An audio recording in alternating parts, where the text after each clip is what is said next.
नमस्कार, नवतेज टीवी देख रहे हैं आप और मैं आपके साथ हूं चंदा यादव। लोकसभा चुनावों से पहले बीजेपी गांव-गांव जाकर मोदी सरकार की योजनाओं का प्रचार प्रसार करने की रणनीति पर काम कर रही है। इसके लिए कल से बीजेपी ने गांव चलो अभियान की शुरुआत करेगी, जिसके तहत सीएम भजनलाल शर्मा से लेकर पार्टी के सभी पदाधिकारी, नेता और कार्यकर्ता एक रात गाँव में ही ठहरेंगे। 3 दिन तक चलने वाले इस अभियान में बीजेपी के करीब 85,000 नेता, पदाधिकारी और कार्यकर्ता 54,000 स्थानों पर 1 दिवसीय रात्रि विश्राम करेंगे। गांव चलो अभियान के जरिए बीजेपी नेता मोदी सरकार की अलग अलग योजनाओं का प्रचार प्रसार करेंगे। जिस गांव में नेता रात्रि प्रवास करेंगे, उस गांव में उन्हें योजनाओं को लेकर विभिन्न तरह के कार्यक्रम आयोजित करने होंगे, जिससे केंद्र सरकार की योजनाओं की जानकारी ग्रामीणों को मिल सके। इसी कड़ी में अजमेर में गांव चलो अभियान के तहत एक बैठक की गई। यह बैठक माली मंदिर पुष्कर में आयोजित हुई। बैठक में मुख्य अतिथि बीजेपी के जिला मंत्री शक्ति सिंह राठौर, मंडल अध्यक्ष पुष्कर नारायण भाटी, नगर पालिका अध्यक्ष शिव स्वरूप महर्षि रहे। जिला मंत्री शक्ति सिंह राठौर ने पुष्कर शहर मंडल में 12 बूथों पर प्रवासी कार्यकर्ताओं को जिम्मेदारी देकर उन्हें पार्टी की ओर से किट वितरित कर अपने अपने बूथों पर रवाना किया।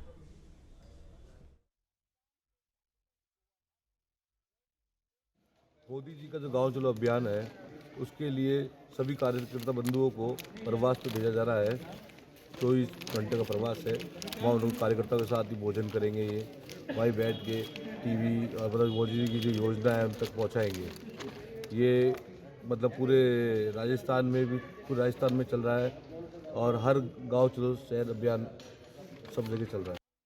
आज गांव चलो अभियान के तहत भारतीय जनता पार्टी पुष्कर मंडल के द्वारा प्रत्येक कार्यकर्ताओं को जो जिनको जिम्मेदारी दी है कि 24 घंटे प्रत्येक गांव के अंदर रहेंगे, अपने बूथ पर रहेंगे और वहां जाकर के भारतीय जनता पार्टी की रीति नीति से अवगत कराएंगे। हमारे रूठे हुए जो कार्यकर्ता हैं उनको मनाएंगे और प्रधानमंत्री जी माननीय नरेंद्र मोदी जी की जो गारंटी योजना है उनके बारे के अंदर उनको सबको समझाएंगे। जो गारंटी योजना के अंदर जो लाभार्थी है उनसे चर्चा करेंगे, चौपालों के अंदर बैठेंगे और आगामी लोकसभा चुनाव के अंदर ज़्यादा से ज़्यादा भारतीय जनता पार्टी के पक्ष में मतदान होए, जिसके लिए आग्रह करेंगे।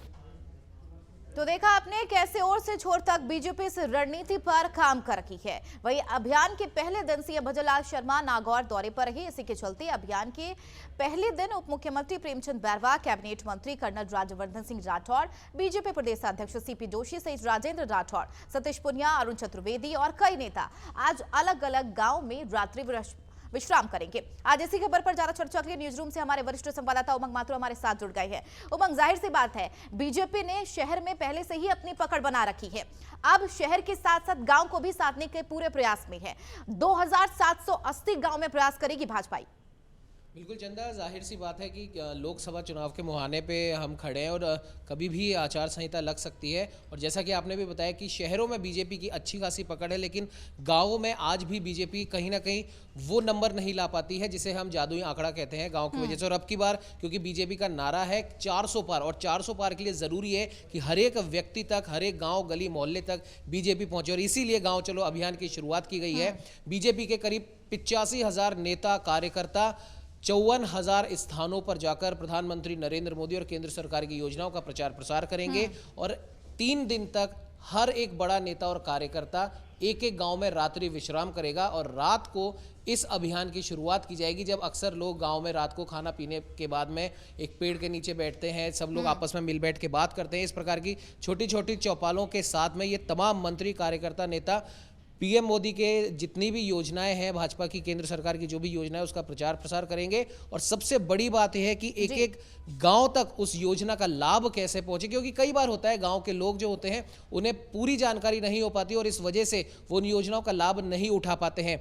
इसी चीज़ को दूर करने के लिए हर एक योजना को किस प्रकार से गाँव के हर एक व्यक्ति तक पहुँचाया जाए, उसमें क्या क्या हम कह सकते हैं चीज़ें होंगी, गाँव के लोगों को कैसे वो नसीब होंगी। जैसे हर घर नल योजना है, गैस कनेक्शन की योजना है, सोलर जो प्लांट जो लगने हैं उनकी योजना है। ये तमाम ऐसी योजनाएं हैं जो एक एक लोगों तक पहुंचाने के लिए गांव चलो अभियान की शुरुआत की गई है। बिल्कुल, यानी कि कह सकते हैं कि मिशन 2024 के साथ साथ राजस्थान के मिशन 25 पर भी पूरे तरीके से तैयारी की जा रही है। भारतीय जनता पार्टी ने पूरी तरीके से कमर कस ली है। हालांकि उमंग जी, अगर बात कर ले शुरुआती तौर पर प्रधानमंत्री नरेंद्र मोदी की तरफ से एक गारंटी गाड़ी भी चलाई गई थी और उस गाड़ी के जरिए तरह तरह की योजनाओं की जानकारी लोगों तक पहुंचाई बताई जा रही थी। लेकिन गांव चलो अभियान की खास तौर पर बात कर ले, जिसमें 86 कार्यकर्ताओं को यह जिम्मेदारी दी गई है, लेकिन इसमें यह भी बताया जा रहा है कि 19 कार्यक्रम जो है इस दौरान आयोजित किए जाएंगे, तमाम योजनाएं उसमें बताई जाएंगी। इसमें खास करके अगर योजनाओं की बात कर ले तो ऐसे कौन कौन सी योजनाएं हैं जो गांव तक पहुंचाई जाएंगी?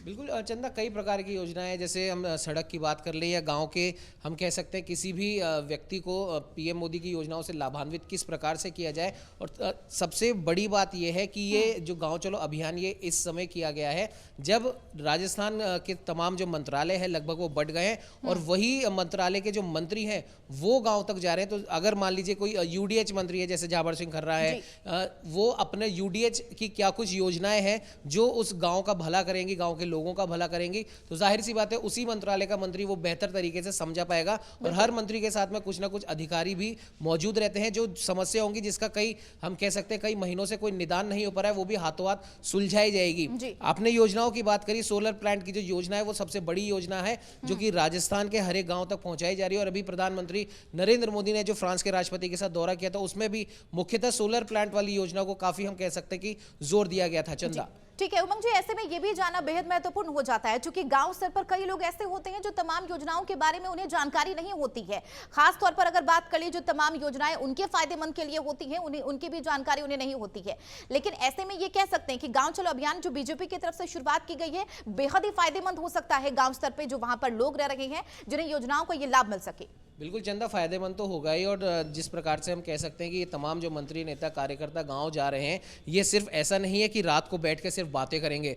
19 तरीके के अलग अलग कार्यक्रम भी आयोजित किए जाएंगे इन 3 दिनों के दौरान। हो सकता है कोई नुक्कड़ नाटक भी हो या फिर कुछ इस प्रकार के आयोजन हो, क्योंकि जैसा आपने शुरुआत में भी बताया कि कई LED वाहन भी रवाना किए गए हैं मोदी सरकार की कल्याणकारी योजनाओं को गाँव तक पहुँचाने के लिए। तो वो तमाम LED वाहन भी रहेंगे। उन LED वाहनों की के साथ में मिलकर अधिकारियों और जितने भी हम कह सकते हैं जो स्थायी जो कार्यकर्ता हैं, जो गांव के जो कार्यकर्ता हैं बीजेपी के, वो सब उन मंत्रियों के साथ में मिलकर जो 19 तरीके जो कार्यक्रम आयोजित किए जाएंगे इन 3 दिनों के दौरान, उससे मोदी सरकार की हर एक जो योजना है वो गांव के लोगों तक, बच्चों तक भी, स्पेशली जो स्कूल जाने वाले जो बच्चे हैं उन्हें भी ये बताया जाएगा कि किस प्रकार से आपको मोदी की कल्याणकारी योजनाओं का लाभ मिल सकता है। बिल्कुल यही वजह है कि प्रधानमंत्री नरेंद्र मोदी ने भी सदन में कहीं ना कहीं हुंकार भरी थी कि अब आगामी कहीं ना कहीं 400 सीटें जो हैं वो पार की जाएगी। चूंकि अगर बात करें महत्वपूर्ण जिम्मेदारियों की, जैसा कि आपने बताया 86 कार्यकर्ता इसमें है, तो खास करके अगर तमाम महत्वपूर्ण कार्यकर्ताओं की बात करें तो ऐसे कौन कौन से मुख्य तौर पर चेहरे हैं जो कल ही रवाना होंगे? आज से ही चंदा आपको बताना चाहूँगा, आज से ही रवाना हो चुके हैं। मुख्यमंत्री भजनलाल नागौर की ओर जा चुके हैं। जो डिप्टी सीएम है प्रेमचंद बैरवा वो रवाना हो चुके हैं। राज्यवर्धन राठौड़ रवाना हो चुके हैं। डिप्टी सीएम दिया कुमारी रवाना हो चुकी हैं। राजेंद्र राठौड़, सतीश पूनिया आदि कई ऐसे बड़े नाम हैं जो गाँव की ओर गाँव चलो अभियान के तहत रवाना हो चुके हैं। और अभी हम कह सकते हैं कि आज से ही इस योजना की शुरुआत हुई है। तो कई बड़े लोग हैं जिन्होंने आज से ही गांव में जाना शुरू कर दिया है और 3 दिन तक वो उसी गांव में रहेंगे। प्रधानमंत्री मोदी के, जैसे हमने शुरू में बताया, कल्याणकारी योजनाओं का प्रचार और प्रसार करेंगे। ठीक है, बिल्कुल। गांव चलो अभियान की शुरुआत बीजेपी की तरफ से 3 दिन वहां पर रहेंगे, यानी कि रात्रि विश्राम करेंगे और गांव स्तर पर जो लोग हैं उन्हें तमाम योजनाओं की जानकारी देंगे। बहुत शुक्रिया उमंग इस खबर पर लगातार हमारे साथ बनने के लिए और चर्चा के लिए। खबरों में बढ़ेंगे आगे। नई दिल्ली में आज भाजपा के राष्ट्रीय अध्यक्ष जेपी नड्डा ने सुशासन महोत्सव 2024 का उद्घाटन किया। कार्यक्रम को संबोधित भी किया। जेपी नड्डा ने कहा कि गुड गवर्नेंस कोई स्लोगन नहीं है और ना ही कोई मैजिक बैंड है, बल्कि गुड गवर्नेंस एक बताया चले स्पिरिट है जो सुशासन के लिए एक प्रतिबद्धता है, जो सबसे पहले नीति निर्माताओं, हितधारकों को सुशासन के सिद्धांतों के प्रति प्रतिबद्ध होने की आवश्यकता है।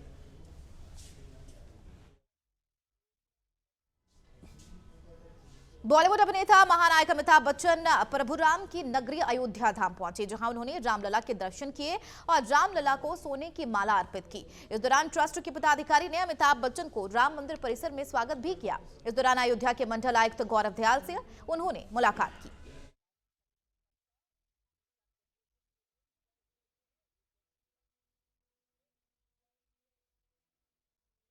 उन्होंने एक माला समर्पण किया है, सोने का माला समर्पित किया है और उनको प्रसाद भी मिला है।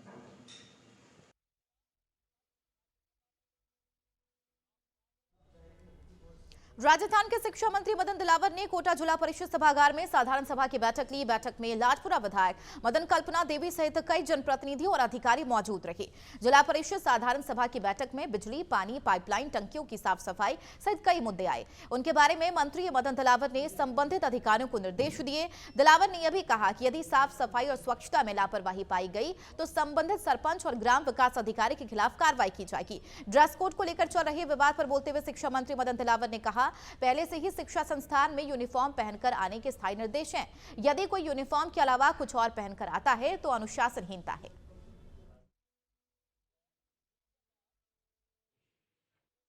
मुझे अध्यापकों से ज्यादा चिंता छात्रों की है। छात्रों को किसी प्रकार से परेशानी नहीं होना चाहिए।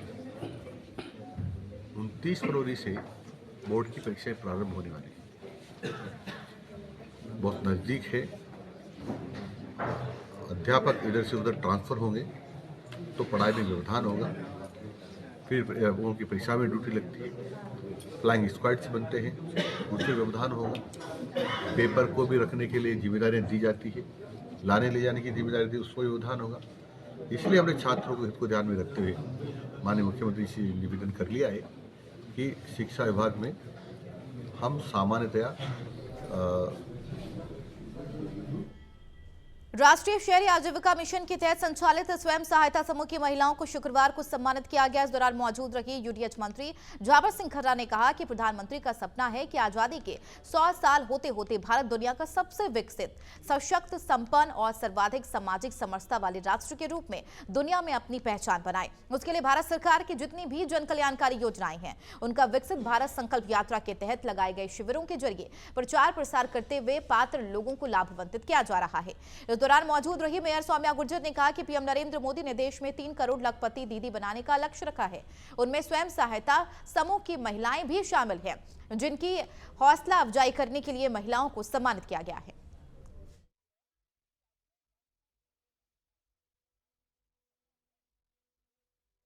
आज़ादी के 75 साल बाद आज हमारा राष्ट्र जहां खड़ा है और कहां खड़ा होना चाहिए था, ये हिंदुस्तान के हर नागरिक को सोचना चाहिए। हम 75 साल पहले आज़ाद हुए, कुछ राष्ट्र 80 साल पहले आज़ाद हुए, कुछ 73-74 साल पहले आज़ाद हुए। आज वो कहाँ खड़े हैं और हम कहाँ खड़े हैं।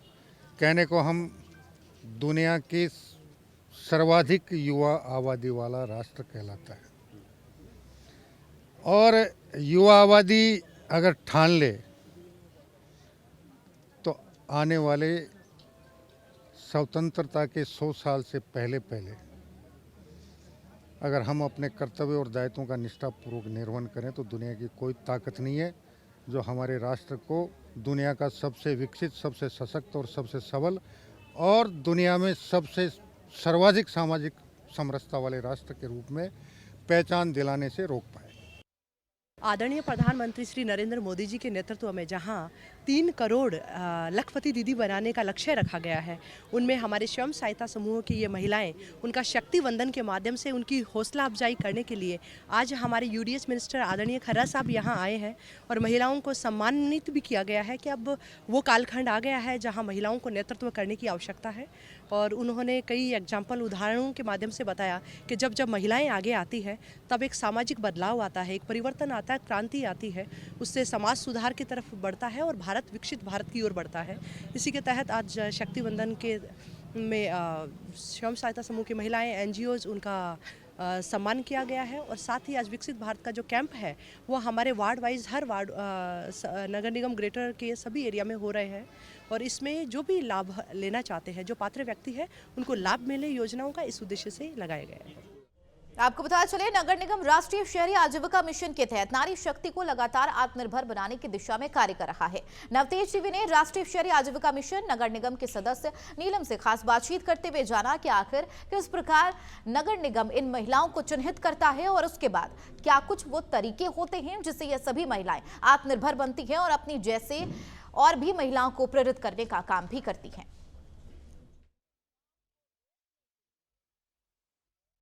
इसमें क्या है, जो अर्बन पुअर लोग होते हैं ना, उनका हम लोग एक समूह बनाते हैं 10 महिलाओं को जोड़ के। जो गरीब महिलाएं होती हैं, घर पे रहती हैं, खुद का कुछ काम करना चाहती हैं बट कर नहीं पाती हैं और ज़्यादा बाहर भी नहीं निकल पाती हैं, तो हम लोग वही जो घर के पास जो महिलाएं रहती हैं आपस में मिलके एक ग्रुप बनाती हैं 10 महिलाओं का, ठीक है। और फिर वो एक रजिस्टर मेंटेन करते हैं। उस रजिस्टर में वो सारी मतलब जो भी वो लोग आपस में डिसाइड करते हैं कि उनको कैसे क्या काम करना है, उनको लेन देन जो आपस में किसी को कोई नीडी है, किसी 10 ग्रुप में कोई एक महिला है जिसको नीड है किसी चीज़ की, तो पैसे 100 रुपीज़ वो इकट्ठा करती हैं। फिर वो लोग बैंक में जाते हैं, एक अकाउंट ओपन होता है, जैसे SBI बैंक भी खोलता है, वो लोन भी कर रहा है एंड टू एंड, तो SBI बैंक में अकाउंट ओपन होता है। उसके बाद 10 महिलाओं से मिलके आपस में डिस्कस करने के बाद उनको वो 100 रुपीज़ सबमिट कराते हैं। उसके बाद क्या होता है, इनको एक RF मिलता है, रिवॉल्विंग फंड जिसे कहते हैं, तो वो निगम प्रोवाइड कराता है। उसके बाद वो 10,000 जो मिलता है आपस में महिलाएं डिस्ट्रीब्यूट कर लेती हैं। और फिर उसके बाद है कि उनको बैंक लोन भी करवाता है, SHG बैंक लिंकेज कहते हैं जिसे, उनको जैसे 1.5 लाख रुपए तक का लोन प्रोवाइड होता है। लोकसभा चुनाव के लिए कांग्रेस ने शंखनाद कर दिया है। जैसे विधानसभा चुनाव के लिए पर्यवेक्षक और प्रभारी नियुक्त किए गए थे, ठीक उसी तरीके से लोकसभा चुनाव के लिए भी संभागवार और जिलावार प्रभारी को जिम्मेदारी मिल चुकी है। लेकिन कांग्रेस मनभेद और मतभेद को अभी भी खत्म नहीं कर पाई है। कांग्रेस में आपसी कार्यकर्ता पदाधिकारी झड़प करते हुए नजर आ रही हैं, तो यह तस्वीर भी कांग्रेस के लिए अच्छी नहीं है। प्रभारी तूफानी दौरा कर रही हैं, लेकिन मनभेद और मतभेद अभी भी कांग्रेस में जारी है। कांग्रेस के नेता लगातार जयचंदों से बचने की सलाह भी दे रही है। वहीं कांग्रेस खुद भी मानती है कि जयचंदों की वजह से कांग्रेस को बार-बार हार का सामना करना पड़ रहा है। लोकसभा चुनाव में क्या कांग्रेस जयचंदों को काबू में कर पाएगी, या फिर 2014 से 2019 दोनों चुनाव में जो कांग्रेस को करारी हार मिली है, वही तस्वीर फिर से कांग्रेस दोहराएगी?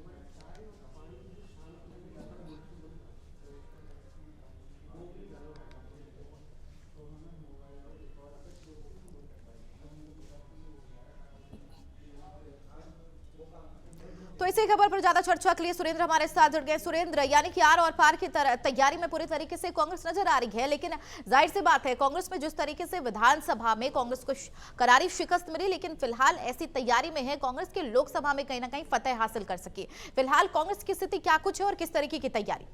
बिल्कुल चंदा, देखिए लोकसभा चुनाव का पूरी तरीके से काउंटडाउन शुरू हो गया, यानी कि अब लोकसभा चुनाव में बहुत कम वक्त बचा है। लेकिन अब क्या है कि इस कम वक्त में कांग्रेस कितने किलोमीटर दूर अपनी गति चल पाती है, या कितने किलोमीटर दूर कम समय में कितनी किलोमीटर चल करके या कितने सीटों पर जो है वो अपनी दावेदारी को लेकर के क्या तस्वीर बना पाती है। इसीलिए मुझे मुनव्वर राणा की वो आज की वर्तमान की कांग्रेस की तस्वीरों को देखते हुए कुछ पंक्तियां याद आ रही है कि कितने चेहरे हैं चेहरों पर, कितने नकाब हैं चेहरों पर, क्या हकीकत है और क्या सियासत। हालांकि लगातार अब जो कांग्रेस के अंदर जो वर्तमान की स्थितियां बन रही है चंदा, वो यही बन रही है कि जयचंदों की वजह से लगातार कांग्रेस पिछड़ती जा रही है। आप देखिए कि विधानसभा चुनाव से पहले पर्यवेक्षकों की नियुक्ति की गई थी, प्रभारियों की नियुक्ति की गई थी, उसी तरीके से अब लोकसभा चुनाव को लेकर के भी प्रभारी नियुक्त किए गए। लेकिन आप देखिए प्रदेश के हर जिले पर जो प्रभारी जहां जा रहा है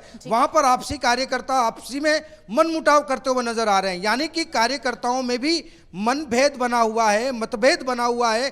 कांग्रेस अब तक इस मतभेद और मनभेद को खत्म नहीं कर पा रही है। यह सिलसिला लगातार 2014 से चला आ रहा है, इसीलिए लगातार कांग्रेस को जो है वो 2 बार मुंह की खानी पड़ी, क्लीन स्वीप हुआ। हालांकि इस बार 2024 में अगर कांग्रेस को बेहतर प्रदर्शन करना है प्रदेश में 25 सीटों पर, तो इस मनभेद और मतभेद की तस्वीर को सबसे पहले खत्म करना होगा। हालांकि लगातार आप चाहे गाएं बगाएं कितनी बातें कर लो, चाहे गाहे बगाएं कितने अच्छा फीडबैक आला कमान तक पहुंचा दो, लेकिन जो सबसे बड़ा मेन कारण माना गया है, अब आप देखिए कि ऐसी कई तस्वीरें राजस्थान के अंदर घूम रही है कि कार्यकर्ता आपस में झड़प कर रहे हैं, कार्यकर्ताओं के बीच में तू मैं हो रही है, यहां तक कि कहीं ऐसी स्थिति हो गई कि चप्पल और कुर्सियां भी उठा रहे हैं। तो ऐसी स्थिति में आप देखिए कि क्या कांग्रेस जयचंदों से कैसे उभरेगी। तो बीजेपी के एंटीडोट से पहले तो कांग्रेस को इन जयचंदों का एंटीडोट ढूंढना कांग्रेस के लिए बहुत जरूरी हो गया है। बिल्कुल, वाकई लोकसभा नजदीक है और ऐसे में सबसे महत्वपूर्ण बात है कांग्रेस पार्टी के लिए कि जो मनमेद और मतभेद बना हुआ है पार्टी में, सबसे पहले उसे खत्म किया जाए। चूंकि विधानसभा में भी ऐसी ही तस्वीर देखने को मिली थी,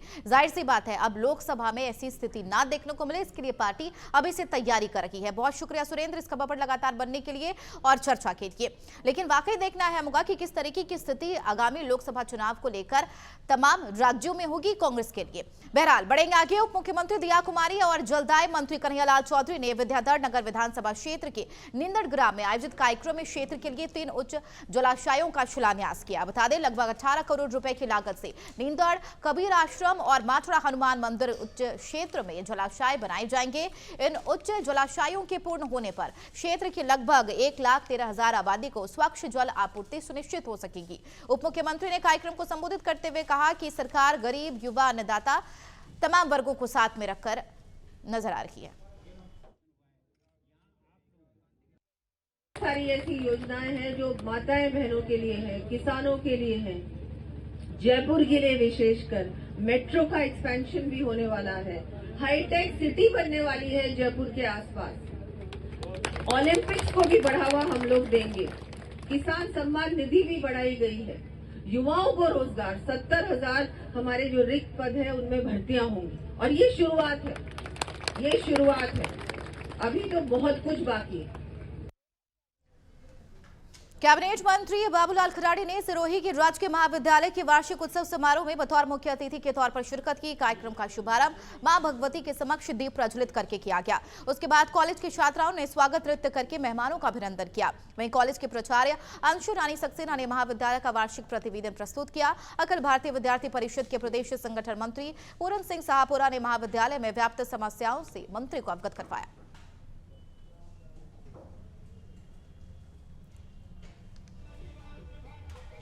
सहारनपुर में दलित समाज के साथ हो रहे उत्पीड़न के खिलाफ भीम आर्मी जय भीम संगठन के कार्यकर्ताओं ने पैदल मार्च करते हुए संविधान बचाओ यात्रा निकाली और इस संबंध में जिला प्रशासन को एक मांग पत्र भी सौंपा। भीम आर्मी के कार्यकर्ताओं का कहना है कि देश में भारतीय संविधान होने के बावजूद दलित समाज पर लगातार हमला हो रहे हैं, अत्याचार हो रहे हैं। यूपी सरकार को इस पर कार्रवाई करनी चाहिए।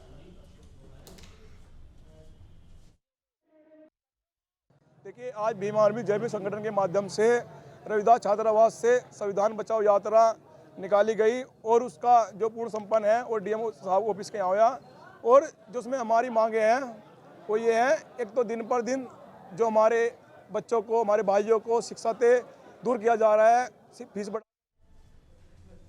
भरतपुर जिले के रुबास में बसंत पशु मेला एवं प्रदर्शनी का भव्य उद्घाटन स्थानीय विधायक डॉक्टर रितु बनावत ने फीता काट कर किया। बताया चले फीता काट करने के बाद इस दौरान मंत्री जवाहर सिंह बेटवा ने कहा कि भरतपुर के लाल भजन लाल सरकार को पहली पोजीशन पर लेकर आएंगे। बता दें बयाना विधानसभा का यह सबसे बड़ा एवं प्राचीनतम पशु मेला माना जाता है। उद्घाटन के दौरान लोगों ने डॉक्टर रितु बनावत को क्षेत्रीय समस्याओं के लिए ज्ञापन भी दिया, जिसके तहत विधायक ने शीघ्र समस्याओं के निराकरण की बात कही। निश्चित रूप से ये बसंत पंचमी के अवसर पर इस रूपास कस्बे में बहुत पहले से बुजुर्गों के ज़माने से बसंत पंचमी के अवसर पर पशु मेला और यहाँ प्रदर्शनी का आयोजन किया जाता रहा है। निश्चित रूप से मेले हमारी संस्कृति का प्रचार प्रसार करने में लोगों के मेल जोल के कार्यक्रमों में मेलों का बहुत बड़ा योगदान रहा है। ग्रामीण कुटीर उद्योग के जो उत्पादन होते हैं उनको भी पब्लिक में एक तरह से बेचने का, सप्लाई करने का बहुत बड़ा ये माध्यम मेले हुआ करते थे। खबर प्रतापगढ़ से है, जहां मंडी व्यापारी के ऑफिस से 9.5 लाख रुपए चोरी की वारदात सामने आई है। पूरा मामला छोटी सादड़ी नीमच रोड स्थित सरदार वल्लभ भाई कृषि उपज मंडी का है। सूचना मिलते ही व्यापारी ने पुलिस को इसकी सूचना दी। पता चली चोरी की वारदात सीसीटीवी में भी कैद हो गई।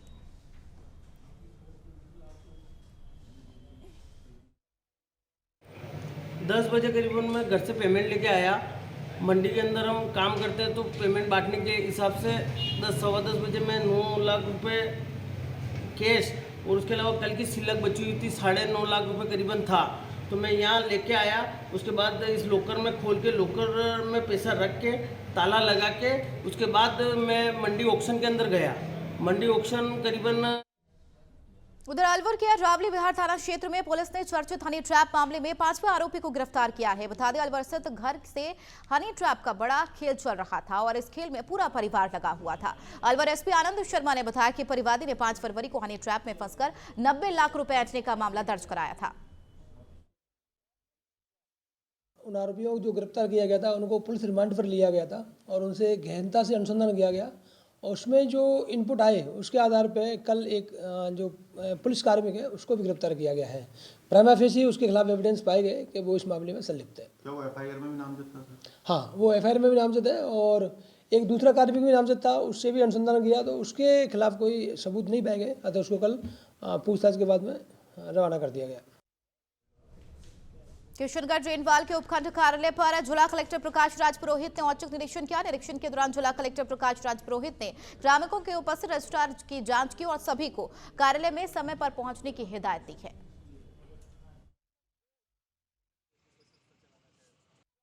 कलेक्टर साहब वीसी में जो निर्देश देते हैं उनसे संबंधित रजिस्टर देखे थे, भई आपने क्या क्या किया है मेरे बताए अनुसार। उसके अलावा हमने भी हमारी समस्याएं कलेक्टर साहब के सामने रखी थी। हमारे पास एसडी ऑफिस में संसाधन नहीं है, कार्मिक नहीं है, उनके बारे में कलेक्टर साहब को निवेदन किया है। कंप्यूटर के लिए तभी कह के गए हैं कि कंप्यूटर तो भिजवा देंगे, बाकी और संसाधन की भी व्यवस्था की जाएगी। खबरों में फिलहाल मेरे साथ इतना ही। बने रहिए नवतेज टीवी के साथ। नमस्कार।